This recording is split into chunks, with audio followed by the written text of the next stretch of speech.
ladies in the middle. Checks back against Carter and scores. That is atypical for the Amina Margot.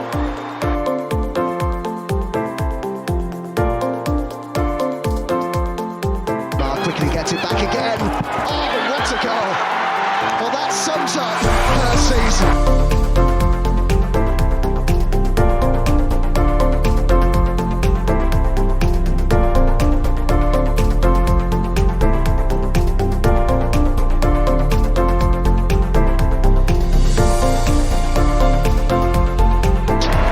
The Gunners are WSL champions. When we woke up this morning, I don't think we were all expecting to be making this podcast so soon. The news that Jonas Eidevall has resigned from his post as head coach of Arsenal Women. With me is Lucy. How are you? I'm very good. How are you? I'm not too bad. Lottie, how are you? I'm in a very good mood. How are you? Adam, how are you? I'm in a reflective mood. That's an interesting point. Is the fact that this news stroke this morning, I think the best thing to do is just talk about it. That Adam, you got a little bit of a headway over this. You go, I think there's going to be an announcement, by the way, today, guys, and just go through. Can we just clarify? It was like 15 minutes early. Yes. And Adam left us in absolute suspense.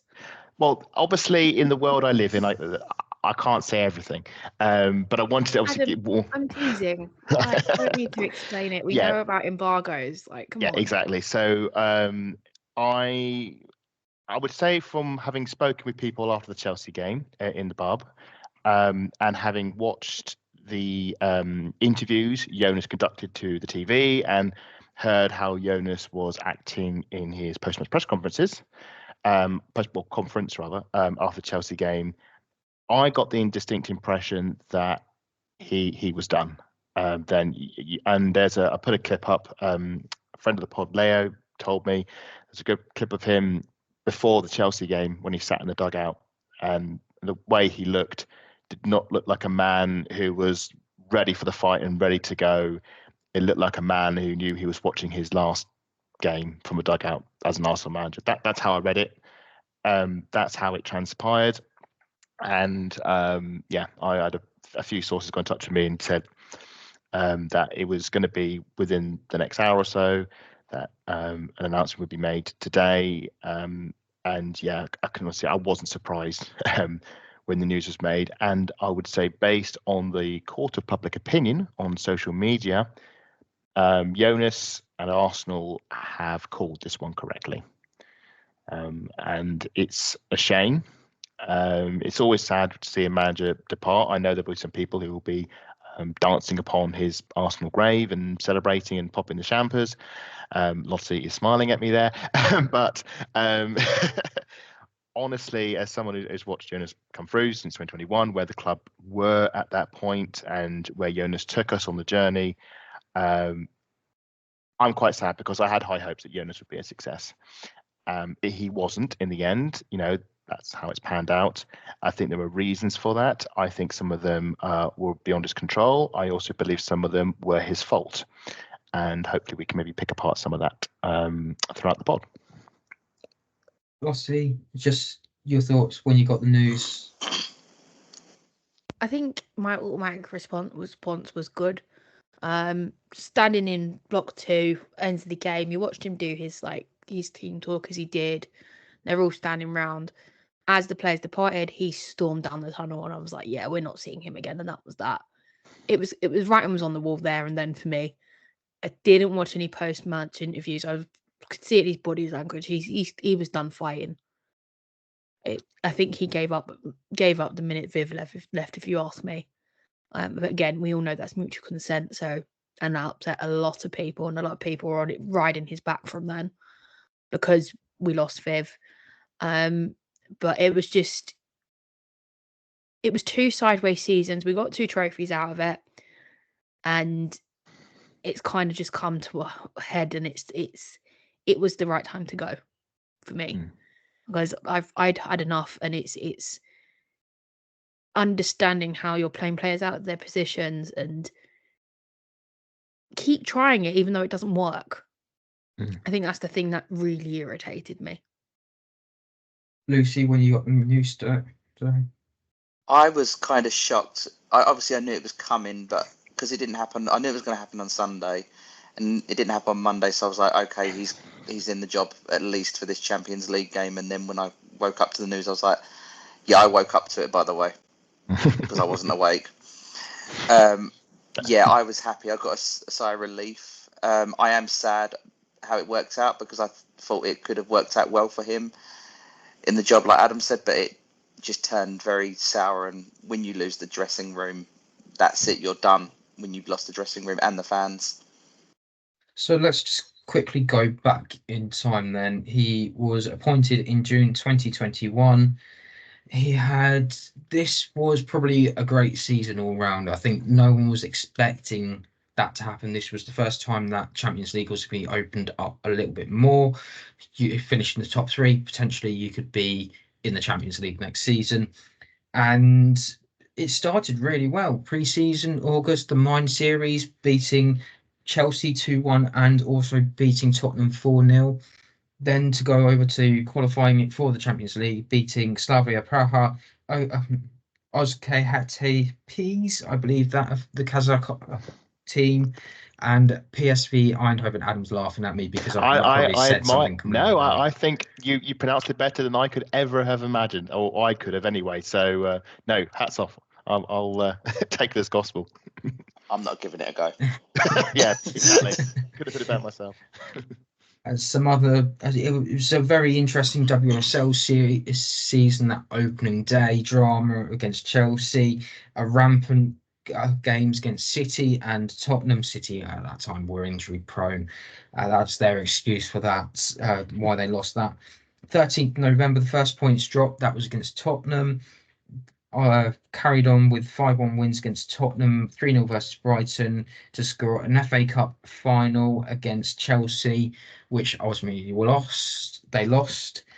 Then the first loss of the WSL was a 2-0 game to Birmingham City. Lost to Man United in the County Cup. That was 1-0. Alessia Russo, the bane of Arsenal, for that one. In the Champions League, they lost 3 group games, but still went through. They drew Wolfsburg in the quarterfinals, but lost 3-1 on aggregate, and then went on to miss out on the WSL title by a point. If you were to look back on that season as a whole, I think a lot of us weren't expecting those sort of things. A cup final for one, positive. Taking Chelsea all the way to the last day of the season, really well done. If I've got to point out some sort of memory from that season, I think I'm going to point to I've already mentioned it, the 4-0 against Aston Villa. And the reason being, it was 0-0 at half time, and he brings on Manu Ibuchi, and she changes the team entirely. She opens everything up. Kim Little goes and scores 2 goals. Manu Ibuchi gets 1. And then Casey McCabe does what Casey McCabe does best against Aston Villa and scores a worldie. Lucy, is there anything that you take from that first season? Is there a favourite moment you've got from that season? You know what? It's like you say, taking Chelsea to the wire. I remember watching it in a pub, final game of the season, bit deflated, but I was like, it filled me with hope. I think that's what I take out of that. Although I was gutted, I had so much hope after that. Lottie, any favourite moments? Oh, it's got to be the Bayern Munich quarterfinal for me.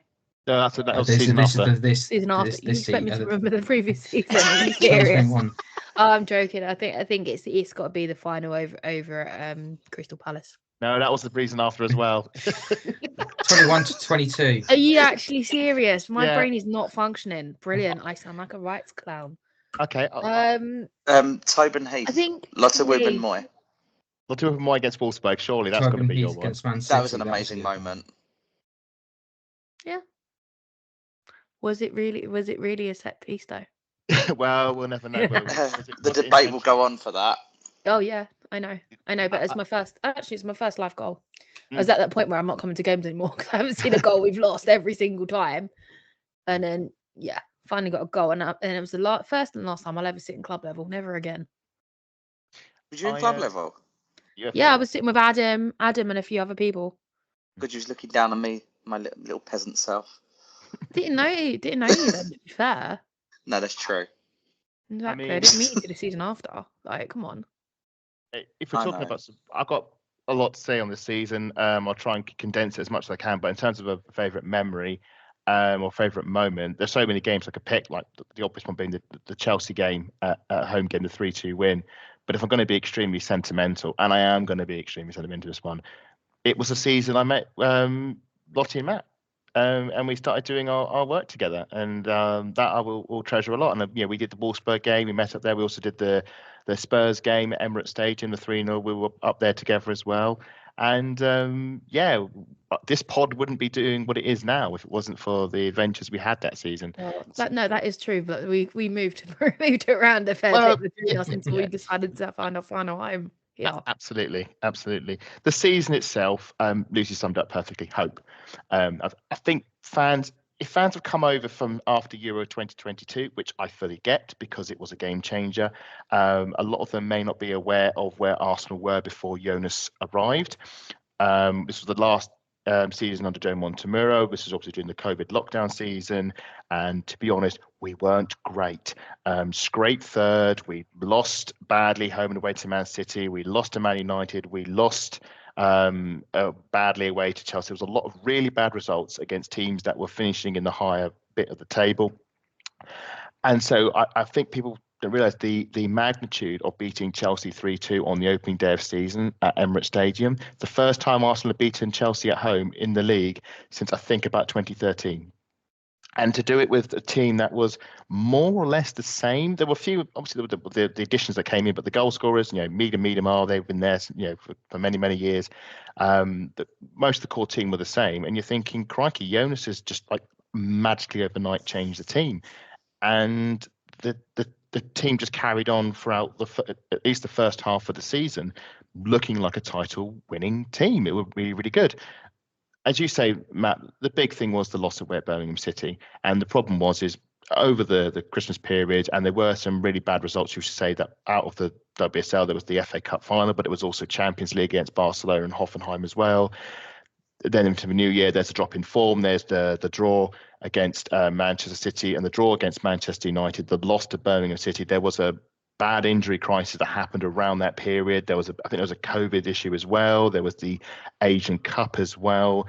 And at about, I think, a 5-game period, Arsenal just lost too many points all at once. There was a 0-0 draw against Chelsea as well. Now, our form after that was absolutely fine. We won every game. But Chelsea were just as good as we know they are. They are seasoned pros at this, and they had games in hand. They just motored through them all and beat us by a point. So we didn't win a trophy. We didn't win the league. We were close, but it was hope. And we'll get on to what happened the following season. The key thing for me is it was showing that Jonas could in inverted commas win the league, and it helped that the way he played with his high pressing and his structure meant we could play great against the bigger teams, the Chelsea and the Manchester City. But we also retained a lot of our great attacking play that Joe Montemurro had, because say we like about Joe Montemurro, but when we were to play the likes of Birmingham City or Reading or Everton, we could beat those teams easily. We weren't fall by low blocks because of the way that we were set up. So we had almost the best of both worlds that season. It was like an overlap. What happened that summer is that the club should have gone big and basically invested hard in the team and give Jonas the players he needed going into that next season. They failed him that summer, and basically any opportunity, any hope that we built in that season was sadly lost. And we go into that second season. This is 22-23, so just after the Euros. We've all had a nice summer of watching Beth Mead be on fire, having a look at other players as well. And we come back and we take on the Champions League. In the qualifying, we ended up drawing Ajax. It was a very entertaining game for those that went and those that didn't, because it was at Meadow Park, that 2-2 draw before Viv Miedema goes and scores that very important goal to make it 1-0 on the night, and Arsenal go through. The group stage then, that was an interesting one for so many reasons, because it's very similar to what it is at the moment in terms of Juventus, Lyon and Zurich. And what happened in contrast to this season, pacing off Bayern Munich, is opening day night, you go on and take on Lyon, and who have, again, injury crisis, and go and beat them 5-1. After the group stage, topping that, end up facing Bayern Munich, winning that one 2-1 on aggregate. Again, it was an interesting game going over to Bayern Munich. Me and Adam did go over for that one. It could have been 1-1 on the night, to be honest. So it could have been a very interesting game had it been 1-1 that night. And then after beating Bayern Munich 2-1, went on to face Wolfsburg, losing 5-4 on aggregate. We all were there for the Wolfsburg game. In the League Cup, Arsenal took on Aston Villa, won 3-0. Then you and Adam, Lottie, were there for that 1-0 victory against Man City. And a bit of history there, isn't there? Because it wasn't all fun and games that night, was it? Yeah. Lottie's nose still hasn't healed properly. No, it has not. Like, it's still cracked. But yeah, no, that was a very long day. The weather was crappy, but it was so worth it. Thank you, Stina. I remember watching that one back, actually, and I was working nights at that time. So I was the night the cameras were really bad. To be fair, that doesn't really narrow it down. Yeah, no, but the weather was bad. It couldn't decide if it wanted to snow or it was rain, like fine rain. I remember standing in the North Bank for that. It was cold, and then Chloe Kelly had an argument with the corner flag. As I was walking back home from the game, Stina's going to score, so I'm running up and down the road, sort of celebrating. So if anyone was on the houses, they were just sort of looking at him as say, "What is that lunatic doing?" Is that your video on YouTube? Probably not, no. But Lucy, the game that probably made this all worthwhile, the 3-1 against Chelsea. That final itself is going to go down as a huge memory for a lot of people. What was it like to be there? I know all four of us were there. But... Do you know what? It was amazing because, I was expecting a very tight game against Chelsea. And it was far from that. We just went out and we just bulldozed them. We were, from moment one, we were fantastic. We were sort of looking at each other going, I can't believe it. I can't believe it. We were sort of a bit in shock at half time at the scoreline. And I shouldn't be in shock because we were playing brilliantly, but it did have an sense of shock, but also like, wow. Go on, Adam. No, I would say I was there as well. I think we're all a bit apprehensive playing Chelsea in a cup final because of what happened in the I say the previous season. It was a cup final overlap from the season before, but the Wembley final. And we're playing Chelsea again. It was at Crystal Palace's ground. Sam Kerr scores after a few early minutes right in front of us. And you're sort of rolling your eyes and thinking, oh gosh, here we go again. And it's a final that I will treasure a lot because of the character the team showed, that they weren't going to let this affect them. They weren't going to let this stop them. And the way that they dragged themselves back. Stina got her goal. She'd been struggling for goals, but she scored her goal, a crucial goal, the Kim Little penalty to give us the lead, and seeing Emma Hayes make crazy substitutions midway through the first half. That's when you've got a manager when they're doing that. And then before half time, I remember we got a corner right at the end, and I think I turned to the person next to me and said, it'd be fantastic if we could just pinch a goal just before half time, just one more goal. And then a bit of confusion, the ball's in the net. And the second half, I'd never been in a stadium for a club game not of the international game, that's obviously because with the Euros, but this was the first time I've been in a cup final with my club team Arsenal, and I've never seen them lift a trophy in that sort of scenario. And I'm just looking at the clock, and the second half just flew by. There was anxiety, oh, it's all going to end badly, but it didn't. It just played itself out. And watching Arsenal lift a trophy, the first trophy since 2019, it's been a while. Lift the League Cup. Yes, it's a League Cup, but a trophy's a trophy, and celebrating that, and that just felt special. And it's just one of those moments when we talk about Jonas, and it's so easy now just to say, to mock him or disparage his achievements. But he got us to that final, and we won that final. That was a silverware that we won under his stewardship. And it was along with the Champions League campaign that season. I know the league didn't go the way we wanted to, and obviously there are reasons for that. But to have got to the Wolfsburg semi-final and played so well in both legs, and to have won that cup final, despite the fact that we had our squad was falling apart in our hands because of the ACLs, it just made me think, well, this is just how good a manager Jonas is, that even in a situation where the odds are against him, he's managed to pull these two things, one of them leading to silverware, out of the fire effectively. So again, this season and the memories I have, like the Champions League game, the Lyon, Juventus, Bayern Munich. This was a season I got into going to away games. I never did away games before this season. This is a season that got me traveling around Europe, and will be this season as well because of it. Again, this was another positive season on the Jonas timeline, and it felt like we were building upon the success of the previous season. We got silverware this time, and you just thought, once you get these players back from their ACLs, and once they a bit proper investment in the summer, then we'd be fine. Lottie, you wanted to come in? Yeah, no, I think Adam could have summed that up better as always, but it's very easy for me to say, oh yeah, I'm in good mood, I'm glad he's gone, but there's only so much patience I have for managers. I appreciate what he's done. I'm not that ungrateful. We've had silverware the last 2 years. My first women's final FA Cup got spanked by Chelsea. That was a nightmare. Never want to relive that again. But then we've had them for the last 2 years, and we've done the double over on them, which it's they won't really care, but we do, because it's still silverware at the end of the day.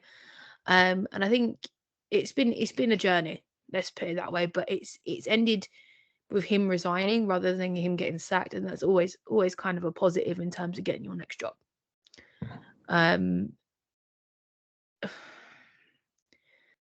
Yeah, no, it's been a journey the last few seasons.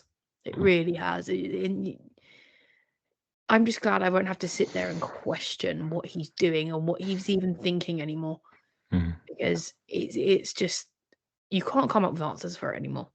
I will just quickly go on to the 23-24 before going on to this season. So 4 losses, 2 draws.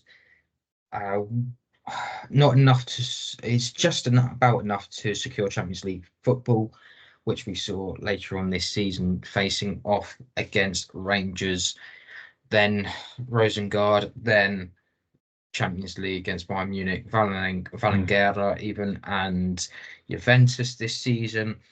In the FA Cup, a 5-1 win against Watford, just about enough there, and then to lose 1-0 against City, and still questionable whether or not that was a loss because of what happened. I'm still angry at BBC for being BBC and not actually showing the action properly. And a Conti Cup group stage, and I did love this because it was an opportunity to go to places you don't, or places that you love. I have fond memories of St Mary's, and going to St Mary's to see Arsenal in the right end this time, and instead of not being a secret, hiding in the home section for a couple of games. And seeing Amanda Illicet get a last-minute winner, that was something that I really enjoyed. The other highlights, 4-0 wins against Aston Villa and London City Lionesses, then to beat Chelsea again in the final, as you said, Lottie, after what happened with Frida, Leonhardt and Mornham. When Stina being Stina, scoring last minute as always. In the Champions League, it was a 3-0 win against Linkoping before a 3-3 draw against Paris, but losing on penalties ended that campaign fairly on. Well, this season was the season that I think a lot of fans started to early doors start to say, right, okay, something's not right here, Lucy. Yeah, I think it was coming a long time anyway. I think that this season it sort of highlighted that he well and truly lost the dressing room and he'd lost the fans. I think touching on what Lottie says as well, when he's making squad, I think he lost the squad purely because of the squad rotations. Some of them didn't make sense, and playing players out of position. And I think when you're doing that to a team and you've got no plan B as well, I think you're running yourself into the ground. I genuinely can't. I don't know what happened. The more I think of it, and the more I look at how he started off and how it got to this stage, I don't know how it got to this stage. Lottie, just on the whole, that 23-24, that season, obviously Conti Cup win, which you talked about. Any other sort of highlights for you, or was that sort of? I think it's more the losses that we had for the first time. That's when we started to sort of crumble and kind of get a bit rattled, especially with Spurs away, especially with West Ham. And it kind of was kind of slipping through his fingers then, but it wasn't all that bad at the time. And I think, how do I put it without being horrible? Oh God, I hate being blunt. No, I'm just going to sound really horrible. I don't know.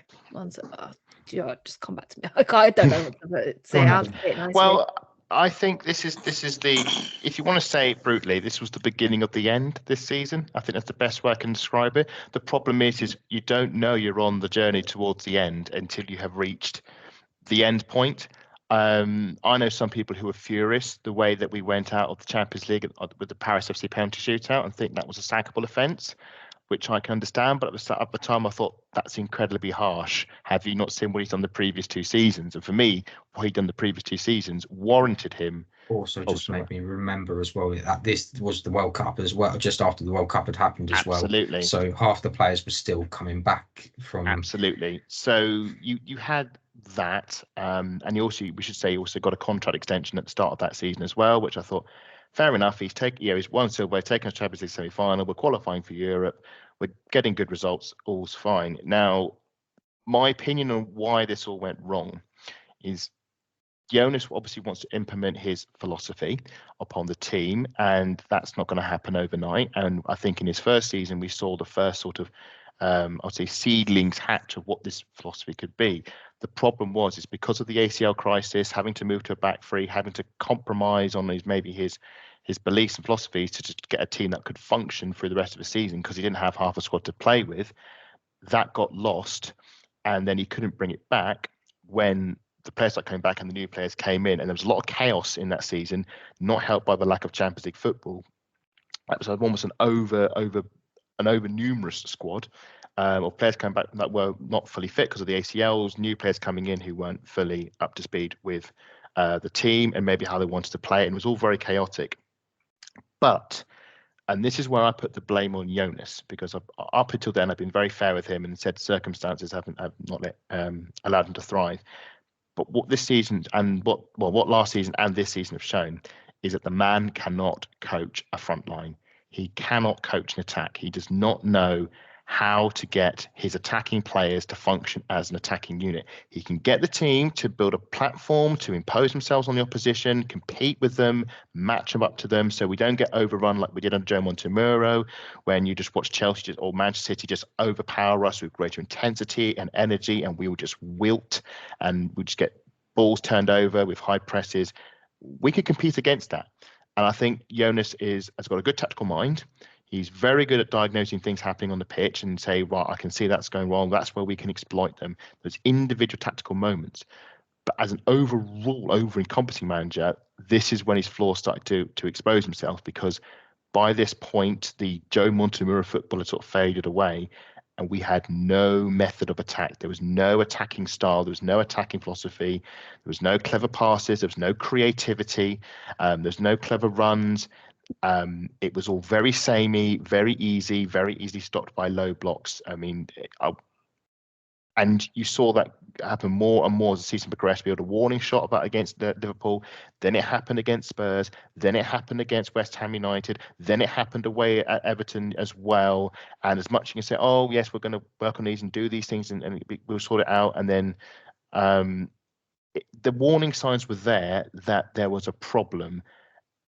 And Jonas had, I'm jumping out a bit slightly, but this was the problem that Jonas had to fix if this was all going to work, because this is when I think the flaws of Jonas Eidevall, as we call it, were being exposed. We did win the League Cup. I think that was more of a season salvage job trophy rather than a heroic achievement despite adversity like the previous season was. FA Cup was a disaster. We went out way too early. I know we faced a really tricky team and it was a very marginal game, but at this point, you're now 3 seasons in. You should be in a position where you can easily win that game, because that's the reason you're brought in, so you could compete with these big games and win those big games. I love the Conti Cup group stage. I love going to Southampton, which we went together for that one. I love the trip to Reading. I love the trip to London City Lionesses, and I loved going to Molineux for the final. And I still say one of my happiest memories was singing North London Forever with the players as we celebrated with that trophy together. But this was the point where it was clear that Eidevall wasn't working. And going into this season now, it was either he got it to work and got it to work fast immediately and sorted out his problems and we became a good attacking unit and that would have been fine, or he doesn't. And it's where we are now. Justin, Lottie, have you gathered your thoughts or just on this? No, it's just, yeah, it was just time to go for me. That's as nice as I can put it without using any colourful language. Just on that though, there were, as Adam has mentioned, there have been signs before. I'm just thinking back to when we had Mana Uebuchi and she was meant to come onto the pitch against Liverpool, and then last minute he changes his mind and she's in tears at the end of it, and Viv's actually had to turn around and comfort Mana, and apparently that sparked a little bit of a debate as well. So let's just say Prenton Park's not a very happy ground for some Arsenal players. It also looks like that was the time that around that time that Mana Uebuchi decided to retire. Is there any other warning signs that you can think of, Lucy, around any rounds before the eventual call? I think they're all in the, they're all there. There was all warning signs leading up to it. I think Adam as well, touching on the Conti Cup final, that was, salvage job. As sad as it is, because that was probably one of my favourite away days with the women's team to date, and it still is. Yeah, there's cracks, just those decisions. Which I mean, even in there was one decision a couple of games ago, and I just could not work it out. His rotation just irritated me the most, and I think that Go on, sorry, Luke. I was just going to say, with the whole. Lucy was going to finish.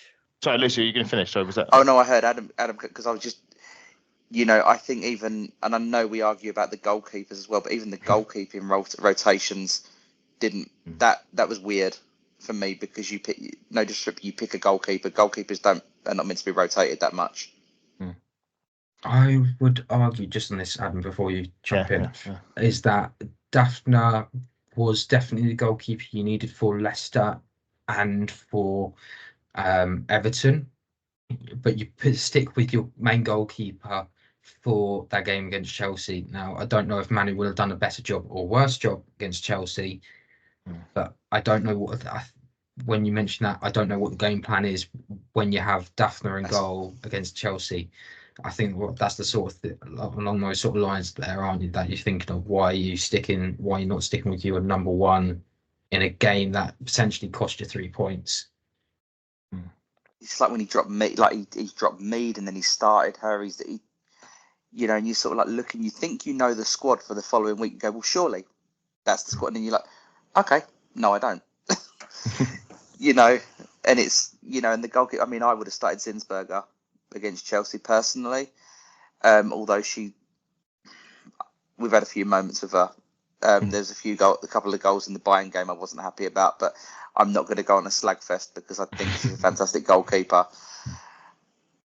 Adam, you look like you had something to Yeah, say. it was just you're talking about seeing signs of when it was clearly not working, and for me, I put my flag in the ground on this pretty early. I spoke to some people about it because I've been a big supporter of Jonas, and it's very easy for people to, at the blink of a hat of a defeat or a drop point, to say nope, sack him. And I just think no, there has to be a consistent trend when it's clearly not working. But for me, the moment when I questioned if Jonas was the right person was the Häcken game away from home this season. And I remember watching that game, and I've watched a lot of, as people know, I've watched a lot of old Arsenal footage, and I've watched a lot of how past managers, their reigns have risen and fallen. And I've been looking recently at how Pedro Martinez-Losa and how his reign sort of petered out towards the end. And the similarities are very similar, shall we say, which sounds a really way of putting it, but it's an eerie similarity to how this one has played out. And I watched that Häcken game when we lost 1-0, and I looked at that game and I thought, no, I'm not getting this. I'm actually quite concerned about this. That was when I thought that this wasn't going to work. And I've been like, over the summer, I was like, yep, it's going to work. Even when fan favourites departed and new players came in, and I was very excited. I thought, no, this has to be the one. In fact, my caveat was for Jonas, well, justifying Jonas staying here was that this season will define him, which in a sense it has.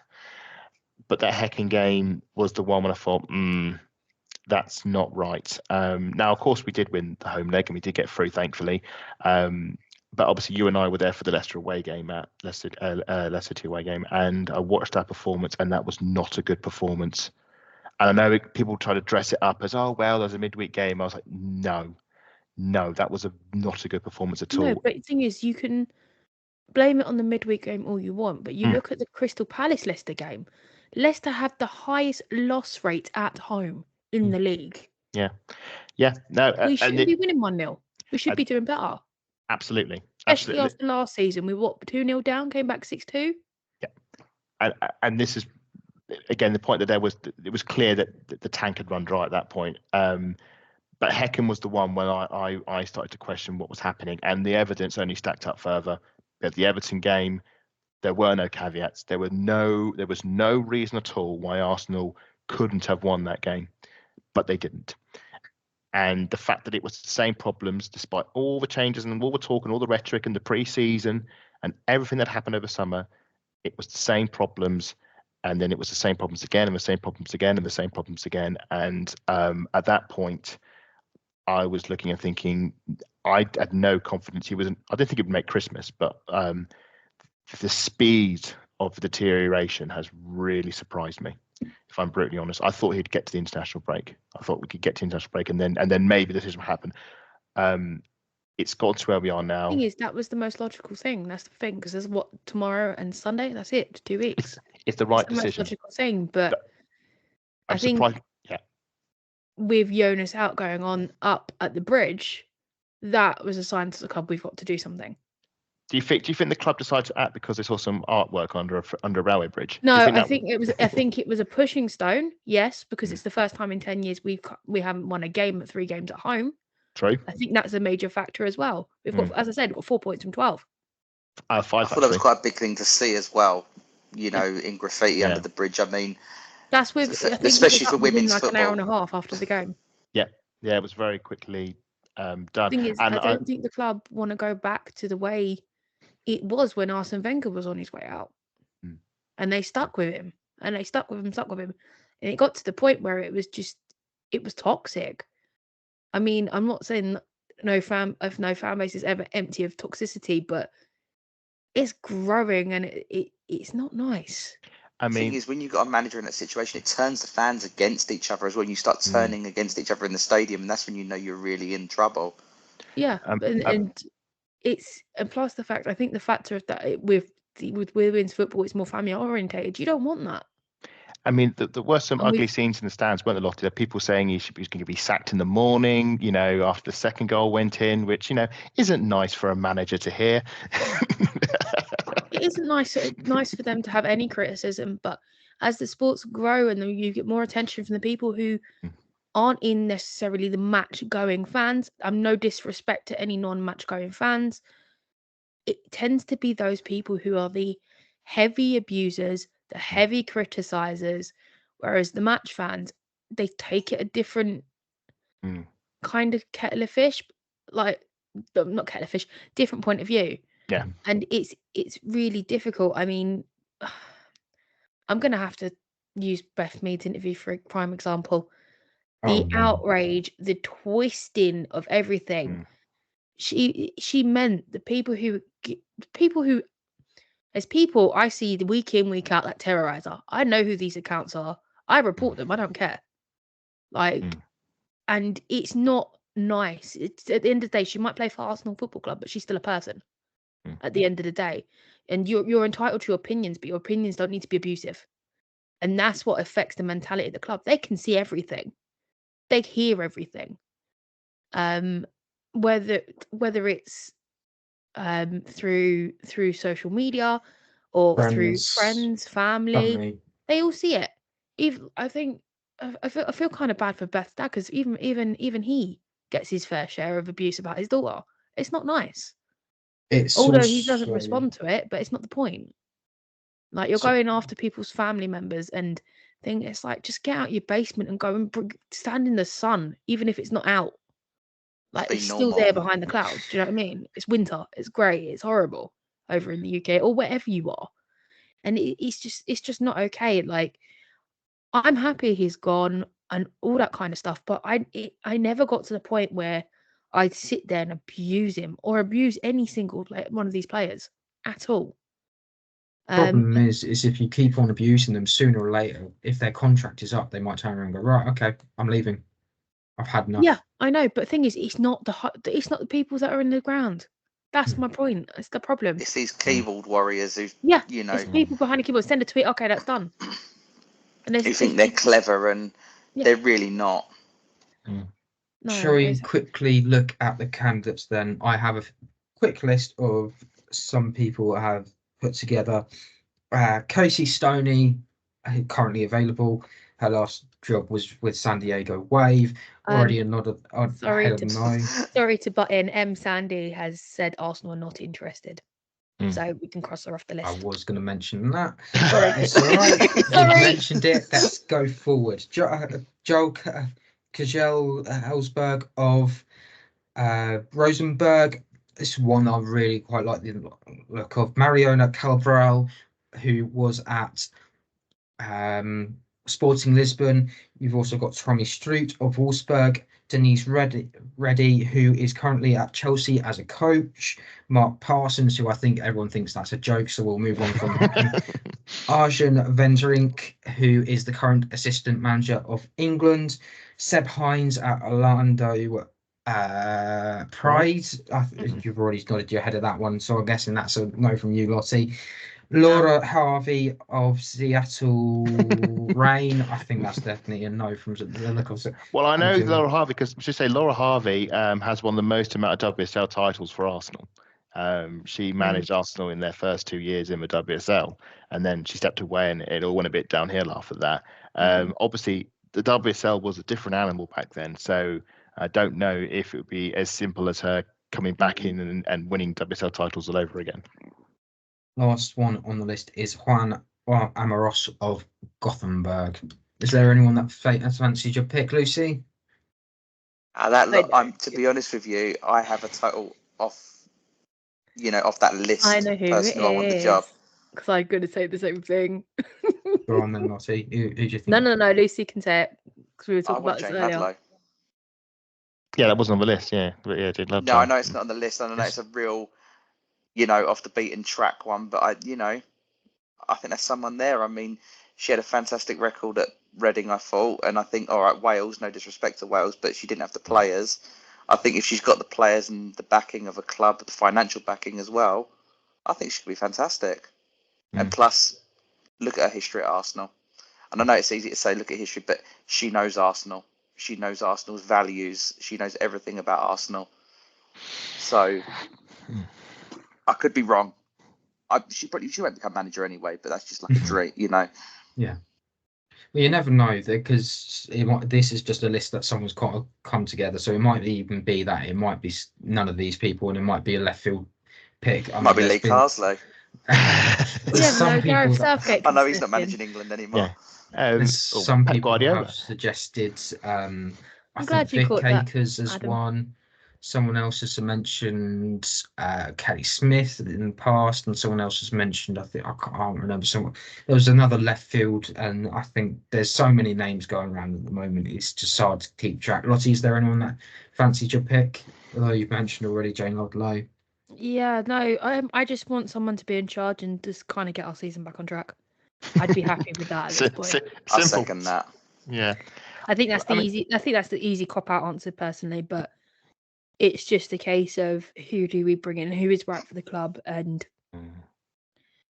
we already know a lot of people are screaming for Casey Stoney, but she's not a candidate. So who's on the list? Personally, I get why, but it's a case of is this next person going to be the right fit for me? Go on, Adam. Yes. Yeah. So I've got a few things about this because again, it's something I wrote about with Sporting News. This is the third manager in a row Arsenal have had where they've won two trophies, started really well, and then it's dropped off and they've been moved on, either because they've been sacked or mutually consented, or they have resigned, however you wish to phrase that. And for me, that is a trend, and that needs to be looked at higher up in the club. And I think that there needs to be, that is the representation of how the club is being managed. And for me, there needs to be changes higher up above Jonas going forward, because the current system is creating this loop of failure, this circle of failure, and that something needs to change there to change the culture of how the club is being managed. Make of that what you will. As for the manager, there's some interesting names you mentioned there. Obviously, I know Mark Parsons, it probably won't be him, but he's obviously free, was the manager of the Netherlands. I know some Dutch people I know would say that'll be a poor choice. Tommy Stroot, you mentioned, was interesting because he's the manager of Wolfsburg at the moment, and he will be available come the end of the season. He's changed his mind, amazing, and he said he was going to stay for another season. Oh, he's changed his mind again? Oh, yeah. Right, okay, well, there you go. Well, maybe we can change his mind again. If his mind can be changed, we can change it again. My impression is a lot of these managers are people want to chase the name, because it's like Casey Stone is a classic case of a name manager. Oh, she's a big name, she's a big presence, people know her, knows the club because she played for Arsenal more than once, and she'll revitalise the team. And I just think no, because the noises I'm hearing from people who have actually watched Casey Stoney manage in America would say she's not a very I don't think she's a very attacking coach. And I think as an Arsenal team, you don't want to see an ultra defensive low block team. You want to see a team that's going to excite you as well as win. The Arsenal way, in inverted commas. I've put my case forward. I've suggested ex-Manchester City manager Nick Cushing as that's my idea of a man. I thought that would be an interesting appointment if we could get him. As someone who, again, their Manchester City team played a lot of good football, won a lot of trophies, knows the league. So he would be my pick, and it'd be very interesting. But again, I think the likelihood is that whoever does get picked, and we should say, despite we haven't won the league since 2019, since 2019 we've only got a handful of League Cups, there is still a level of prestige with Arsenal that should be able to attract good managers. And despite what's happened on the pitch, we have a very good squad of players. We may not have been able to articulate it in a right way, whether that be to how they're set up, how they've been picked, the team selection, the lack of chemistry, whatever. They are very talented players, international standard. I'll say at some cases world class. You've got an amazing team, you've got an amazing squad, you've got an amazing stadium, an amazing fan base. It's an opportunity any manager would love to have. I think in terms of expectations, I think we just say, write the season off. You have a season now, between now and the season, to embed your style on this team and do as well as you possibly can. Obviously, try and get as high as possible, aim for the Champions League, but don't worry about the title because we can treat it as a write-off. And then next season, go again. I should say the last time we made a mid-season switch, Pedro Martinez got moved on. Joe Montemurro came in, built up a big load of form. Next season, he won the league. So it can happen. So I think whoever gets it, it's a great opportunity for any manager out there. I don't think it's going to be given to the interim, Renee. I think she will manage it up to the international break. I think any manager would see this as a huge opportunity. And I think you'd be foolish to turn it down. I think it's a great opportunity for any manager. And it should be enticing enough to get a world-class manager in. But I don't think the likelihood is we won't know who that manager is. I think that's the key thing is there's the names you mentioned, Matt, Lucy, Lottie, not many of us know who most of them are. So I think whoever comes in, it's going to be a bit of an unknown. And I say to the fans, give them all the support they can and let's just push us as hard as we can. I couldn't agree with you more, but I think you saying writing off the season, I hope you just mean the WSL because the cup competitions haven't begun yet. Yeah. So let me just I hope you mean that because I was about to say, why are we writing the whole season off the cup? So step back when Joe Montemurro came in. Opportunity for silverware here. Yeah. So when Joe Montemurro came in 2017, 2018, came in after the first few games of the season, we weren't going to win the league. We ended up finishing third, but what we did do is we reached the FA Cup final and we reached what was then known as the WSL Cup final, the League Cup final. We reached both of them. We won one, we lost one. So that's, I think, is what the reprioritization will be. You'll be, try best in the league, try and get into the top three, but go big guns on the cups. Go for the League Cup. You got League Cup. You only got 3 games. At this point, I just want a couple of wins before the break, and then we can have a reset. Yeah. Personally, but again, it's West Ham away, and the mental block of can we win here again? On the flip side, you could also say it's a good to work well because the manager won't have to contend with one of the Chelsea and one of the Manchester City games there in the past. So they're off. So you've got an easier run of home, inverted commas, easier run of home games between now and the end of the season because the tricky ones are all out of the way. The away games are going to be just as challenging though. Away games are away games, aren't they? So yeah, I know, but going to Stamford Bridge and the Joey is a very different ball game. We know this, especially for this set of players. I would say unless you want to be seen at Black Stallions and hand Chelsea the title, then. Well, I would say it's an away game. There's less pressure, but anyway, yeah. So it's time to wrap up. So Adam, where can the lovely people find you? You can find me at Adam_Salter4 on Twitter, Threads, and Instagram. And you can find the Arsenal Women Archive at the AW Archive. No Jonas footage on the archive just yet, but that might happen right around the corner. But you can see plenty of footage of previous Arsenal managers, including some from a season when we actually did win the title. So do keep an eye out for that. Lucy, where can the lovely people find you? You can find me on Instagram, LucyOnLife90. You can follow the pod at VAW Pod. You can also find me at MattLR28. Lottie, where can the lovely people find you? Sorry, you can find me at Lottie_AWFC. That is all from us today, but I just want to end with a little note to Jonas. So, dear Jonas, thank you for everything that you've done. Wish you all the best, and thank you for all those lovely memories from those first away days to the last home game. It means a lot to us, and thank you for everything that you've done. Wish you all the best wherever you go next. And don't forget. Yes, thank you for bringing us together. We wouldn't be here without you. Yeah. Couldn't say it better. Thank you, Jonas. Goodbye.